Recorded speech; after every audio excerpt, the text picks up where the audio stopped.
పశ్చిమాసియా ఉద్రిక్తతలతో అంతర్జాతీయంగా పలు దేశాలు ఇంధన సంక్షోభాన్ని ఎదుర్కొంటున్నాయి. ఇలాంటి సమయంలో దేశీయ అవసరాల దృష్ట్యా భారత్ వ్యూహాత్మకంగా వ్యవహరిస్తోంది.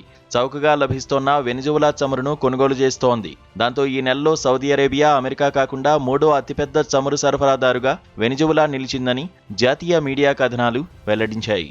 ఈ నెలలో ఇప్పటివరకు వెనిజువలా నుంచి రోజుకు 4,17,000 బ్యారెళ్ల చమురును భారత్ దిగుమతి చేసుకున్నట్లు గణాంకాలు వెల్లడిస్తున్నాయి.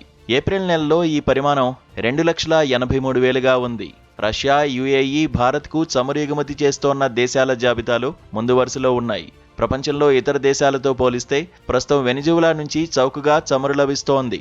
దాంతో హోర్ముజ్ అంతరాయాలు, చమురు ధరల భగభగల వేళ ఇండియన్ రిఫైనరీలు ఆ దేశం వైపు మొగ్గు చూపుతున్నాయి. రిలయన్స్ ఇండస్ట్రీస్ వెనిజువలా నుంచి చమురు కొనుగోలులో ముందు వరుసలో ఉంది. వెనిజువలా ఉత్పత్తి చేసే సల్ఫర్ అధికంగా ఉండే క్రూడ్ శుద్ధి గుజరాత్లోని జామ్నగర్ రిఫైనరీకి సరిగ్గా సరిపోతుంది. మిగతా రిఫైనరీలు ఆ దేశ ఆయిల్ను పరిమిత పరిమాణంలోనే శుద్ధి చేయగలవు.